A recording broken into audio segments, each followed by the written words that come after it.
News has broke just a couple of days ago that should leave fans in absolutely no doubt as to the real reasons why Amanda Staveley was forced to leave Newcastle United. So in this video, I'm going to tell you all about it. It's coming up.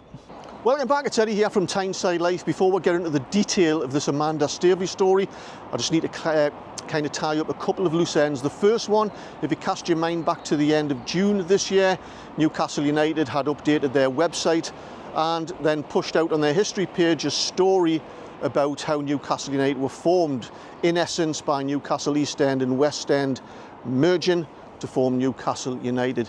I immediately contacted Newcastle United because that is a false foundation story. That categorically didn't happen. And since roundabout then, they have taken the history page down on their website, and as of today, the page is still down. Nearly 3 months later, it's been rewritten. So I'll keep you updated as to when that page comes out. It'll be really interesting to see if they stick to the historical facts about how Newcastle United were formed. Of course, Newcastle East End changed their name to Newcastle United in December 1892, but it wasn't officially ratified until 2.5, 3 years later. Second thing I would like to update you on is the fence behind the East Stand. Remember that? And if you think this is just about a fence, you're not paying attention, because this provides really big clues into the likely path that Newcastle United are going to take in regards to expansion. There are some things I didn't say in the video which I already knew, but and one or two things I've discovered since, so I just wanted to update you. First of all, Robbie Calbray, the guy who has bought that little slither of land, that little car parking land, he was part of the company that bought 1, 2 and 3 St James's Terrace in 2014. Of course, Cash Mumtaz then bought 1, 2, 3 and 4 in 2016. And Cash Mumtaz acknowledges to me that he's known Robbie for obviously quite a few years and describes his relationship with him as good friends. So Robbie Calbray has, at the end of March this year, created a brand new, so after buying the properties, selling them to Cash Mumtaz, at the end of March this year, created a new company called St James's Terrace Land Limited, and then bought that little slither of land back off Cash Mumtaz for £180,000. I did contact Robbie Calbray, Tyneside Developments, I think his company is called, for an interview with Tyneside Life, but he hasn't responded to that. Now, also at the time, I'd had a phone conversation with Cash Mumtaz before I released that particular video. He told me that he couldn't talk about the situation anymore because it was now getting very, very serious, in his words, and part of a police investigation. I'm not in a position to confirm or deny that because I can't verify it. I'm just letting you know what he told me. Apparently, there's a police investigation into the whole circumstances and the development of that land being purchased and then obstructions being put on the land. Anywho, back to Amanda Staveley. If you remember, back on the 10th of July, the news broke that she was leaving the club, and fans were led to believe, with the help of some YouTube content creators, that Amanda Staveley always had a plan, an exit strategy for the short term to set the club up, and then she was going to move on. Of course, when I released my video later on that day discussing the reasons I thought she was leaving, I come in for an absolute slating. Of course, now we know that Amanda Staveley never had a plan to leave the club. That story was ridiculous. And in an interview she did with George Colkin in The Athletic a few weeks ago, she did say, in her words, that the speculation about her having a plan to always leave the club was absolute rubbish. She did also reveal in that article that she left because she felt, in essence, that she was stepping on the toes of other boardroom individuals. It was all getting a bit messy, so she decided to take a step back. I never bought into that either, although I think, as we've found out in the last couple of weeks, that story has grew some legs and evolved, and it's turned into reports that behind the scenes there was some tension and friction between Amanda Staveley and particularly Darren Eales, where people were stepping on each other's toes, and allegedly Darren Eales went off crying to His Excellency Mehrdad Ghoussi and said, Mehrdad, Amanda wouldn't let me do what I want to do with the club, and then she's been forced out of the club. I've got no doubt there are elements of truth to that. That happens in most companies, but that's not a reason to leave the club. There are far bigger forces at play, and there always has been. I think it's important to understand before we move on that we have an appreciation of how this all come together back in October 2021 when the PIF, along with Amanda Staveley's company PCP Capital Partners and Jamie Rubin, purchased Newcastle United for around about 300 million or so. We'll just round the figures up, and 80% of that being the PIF, Saudi Arabia, investment fund, and 10% from JB Rubin and 10% from Amanda Staveley, roughly £30 million each. Now, it is no secret now because it has come out, and it was broken by the BBC back in February 2022 because they have seen court documents with a trial with Mike Ashley that Amanda Staveley borrowed the 30 or so million from Jamie Rubin. She didn't have that money herself. She also borrowed 10 million from Mike Ashley to help with all the legal costs in the purchase of the club. Mike Ashley, of course, would then later take Amanda to court for apparently breaching the terms and conditions of that loan, and she lost that court case and was forced to pay back that £10 million plus interest immediately. And in the immediate aftermath of that, later last year, 4% of those shares went back to Jamie Rubin. I don't know, I'm clearly, full disclaimer, I'm not a business expert. I don't know how those transactions work.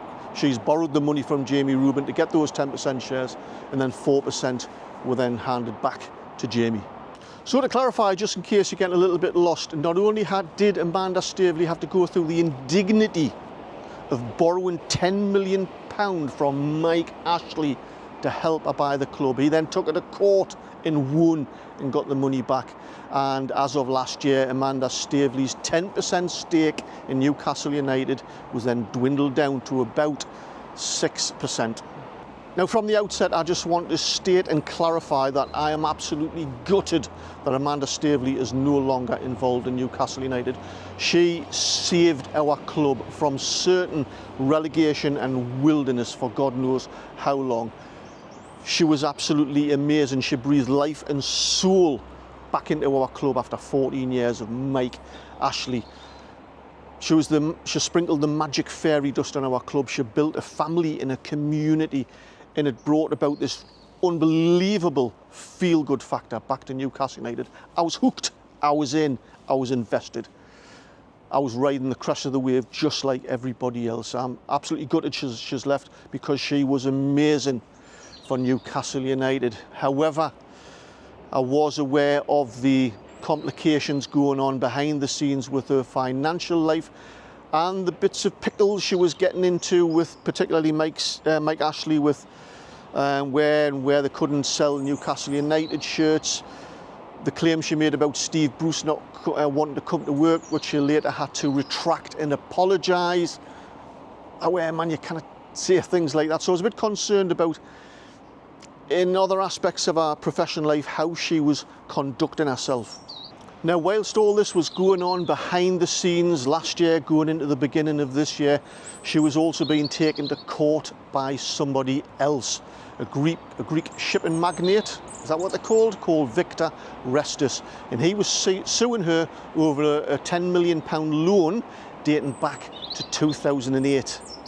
And in March this year, all of this went to the High Court. But leading up to this, in the 12 months or so before this, Amanda Staveley had taken out a further 2 loans from Newcastle United, totaling about £1.2 million. So I've been aware of this in the background, getting really concerned as to where all this was going with Amanda, because it seems, having borrowed the 30 million from Jamie Rubin, borrowed 10 million from Mike Ashley, lost a court case and 4% of her shares, and borrowed another 1.2 million or so from Newcastle United, I could see, and I'm just a layperson, that things weren't good behind the scenes for her. And in the court case in March this year, unfortunately, she lost that court case to Victor Orestes, the Greek shipping tycoon, and he managed to claim back off her £3.5 million, of which, according to both parties, that's been paid. But she also received an absolute slating. Her credibility was slated by the High Court judge, and you can read all of this yourself online by going to the relevant websites. The High Court judge also said this clears the path for Victor Orestes to make a further claim for interest on those millions from 2008. Now, I'm not a finance expert. I don't know what that interest total is on those millions of pounds, but I get a guess that it's probably a lot of money. I should clarify that Amanda Staveley did offer Victor Orestes £1.6 million, I think it was, to settle the interest, but he rejected that. So on the 10th of July, when the news broke that Amanda Staveley was suddenly leaving the club, I pushed out a video on the spot from Costa in the Team Valley, where I just kind of vomited out my emotions and how I felt because of things I'd been aware of going on behind the scenes. Not only that, but the debacle of having to sell Elliot Anderson and Yankuba Minteh, and how Eddie Howe would feel about that, and that may tempt him to look to the England job if it was offered, but also the Dan Ashworth and one or two other things as well. It wasn't a video that was very well put together because I'm not very good just talking off the cuff like that. And like I say, I did talk about the reasons that I'm talking about in this video on that video about Amanda Staveley's financial situation, and I got that absolute cancel culture slating. And if you've been following closely the news about what's been going on behind the scenes at Newcastle United, I've been more or less spot on about what's been happening, but I take no pleasure in talking about those sorts of things. I'm a passionate Newcastle United fan. It's just the way I'm wired up. I talk about how I see things from the research that I do, and sometimes it's not great news, and that's what's happened.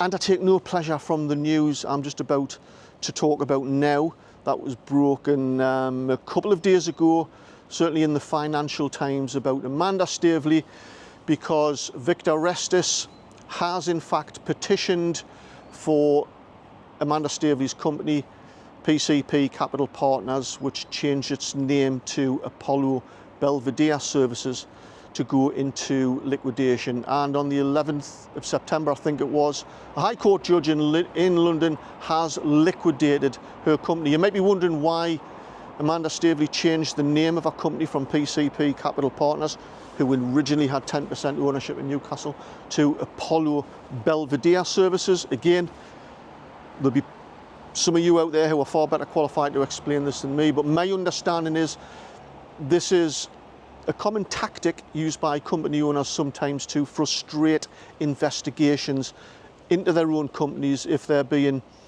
pursued in terms of liquidation or bankruptcy. So why did Amanda Staveley leave the club, if you didn't already know? And it certainly wasn't because of friction behind the scenes with other board members. They're professional, highly professional people. These things can be figured out and worked out, and everybody writes their terms of references and they just get on with the job.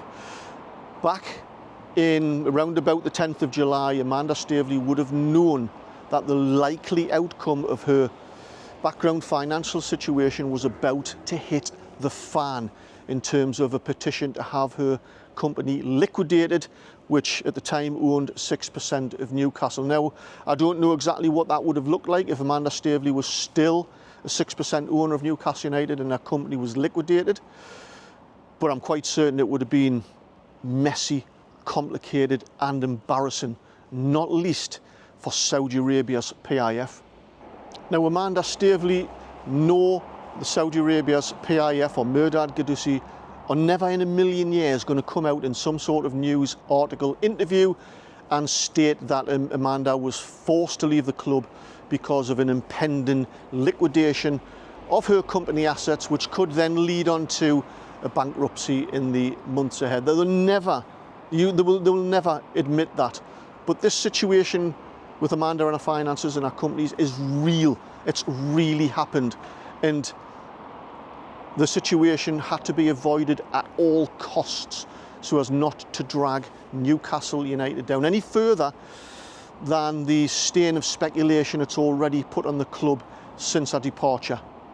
So as we've seen in the past 2 or 3 weeks, sources at the club are drip feeding and leaking tidbits of information to local journalists and to amplify the situation with this alleged boardroom fallout between Amanda and Darren Eales and possibly 1 or 2 others, to in effect engineer the reasons of her departure from the club to avoid the real reason as to why she's had to leave.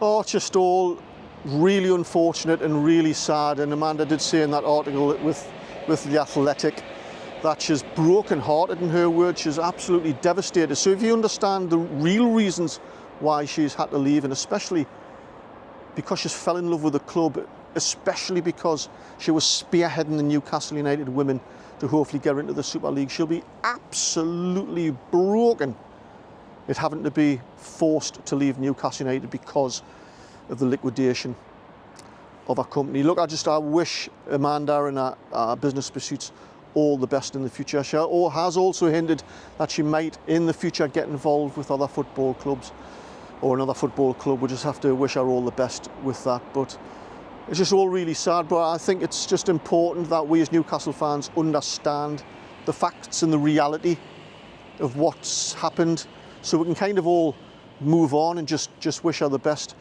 Of course, now we've got complications with the club, alleged difficulties in the relationship with Paul Mitchell and Eddie Howe. I don't know where that's going to go. I hope we don't lose Eddie Howe, because I've always been a huge admirer and fan of Eddie Howe. You know, it needs to get resolved very quickly, because if England come knocking, he could be off, or the PIF might be forced into picking a side if they're not getting on, Paul Mitchell or Eddie Howe, and I don't know how that would work out. But we're all Newcastle United fans. We all just want everything settled forward to get back on a level keel and push forward and continue to be in that Champions League spot.